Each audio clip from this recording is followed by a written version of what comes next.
Today I'm going to do a review of the Nikon D5000. It's a camera I've had for about 3 months. So first let's take a look at the body of this camera. Back here we see that we have the screen, which is closed right now. It's the only Nikon with a swivel screen. So this means that you can keep it closed to protect the screen. The screen is 2.7 inches. Back here we have the standard controls on Nikons: play, menu, minus, plus, which stand for zoom in, zoom out, or volume up, volume down, that sort of thing. The information button. We have a D-pad right here, which allows you to navigate the menus, photos, files, etc. The LV button, which stands for live view, and I'll show you that. The audio exposure, autofocus button, trash button if you want to delete a file. On the side here we have our connections, hidden behind this little plastic door. The top is for a GPS unit, so you can do geotagging on your photos. The middle is a mini USB port, so you can connect your camera to a computer through a USB. The lower one is a mini HDMI port, so you can output your video signal to an HDMI television or receiver. Another button here for the timer. Here we have the flash mode button, or flash compensation button. On this side we have the SD card slot door, spring loaded. So when you push on the SD card slot, it pops out, allows you to grab it out, slide it back in. This is one of the strap holders on this side and that side, so you can do a neck strap. On the top we have the mode selector. Here we have the information button, and this is the flash or exposure compensation button or aperture button. There's a little symbol here that represents aperture. Of course, this is the on and off button and the shutter release button. Let's take a look at the bottom. The bottom houses the battery, which slides out. And of course we have the mount point, so you can mount it on a tripod. And you can see the hinge for the swivel screen down here. Looking at the front, we have the autofocus illuminator. This sends a beam of light at a subject to help the camera focus to see its subject and lock on. This is the microphone on this side. I don't know if you can see it right here. Because this has video capability, it is able to record audio. This is the lens release button. We twist the lens clockwise. While holding that button, the lens comes right off. And there are white marks on the lens and camera body, so you can line it back up again. There you go. One more thing to show you is the flash. There you go, pops up when it's needed.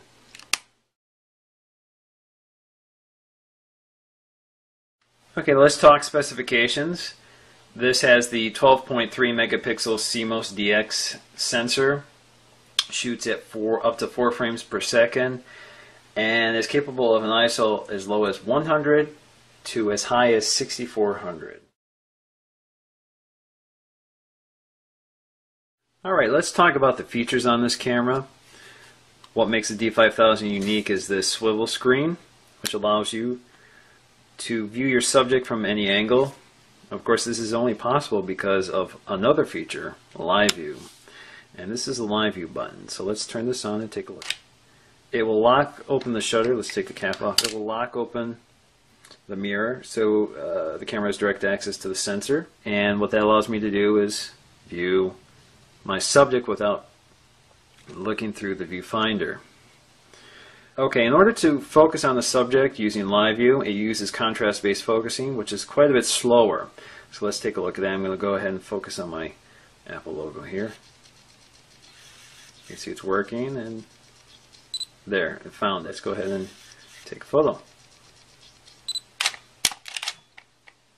See, as you can see, what happened is it popped open, or it locked down the mirror so it could take the photo. Also with live view comes something that most DSLRs haven't been able to do until the Nikon D90, and that's video recording.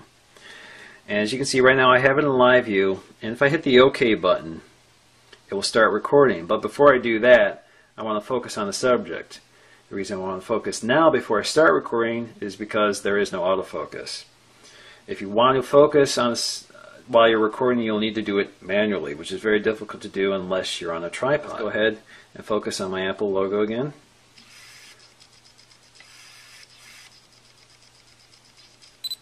Okay, now I hit the OK button and I'll start recording. So as you can see, it's recording. It's also recording the audio. And once I'm done here, I'll go ahead and stop it and play it back so you can hear the audio. It's recording at 720p, not 1080p or 1080i. And it's also recording in mono, so the audio quality isn't the best. Okay, let's hit OK to play. So as you can see, it's recording. It's also recording the audio. And once I'm done here, I'll go ahead and stop it and play it back so you can hear the audio. It's recording at 720. Okay, the speaker on this I didn't mention earlier. Where's the speaker? Oh, this is the speaker right here, which is quite loud, and you can increase the volume if you want with these buttons right here. Okay, let's demonstrate the fast shutter speed on this camera. It's rated at about 4 frames per second. Pretty fast. Okay, let's take a look at the user interface on the Nikon. This is where I believe Nikon excels. When you press the shutter release button, you'll see this menu system, which is very graphical. It shows you all of the settings on your mode. So let's go ahead and switch the mode so you can see what's happening.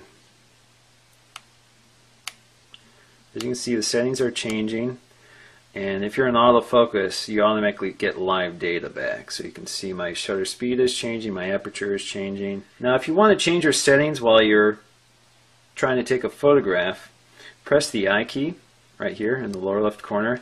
This gives me full control over the settings of this particular mode. So for example, if I want to change the ISO to a higher setting or higher sensitivity, particularly in a night shot, I can go ahead and select ISO and change it to 800. If I want to change this to multiple shots, I can change that, or if I want to go to a 10-second delay, or I want to use my remote, that's sort of the I key again, take me back.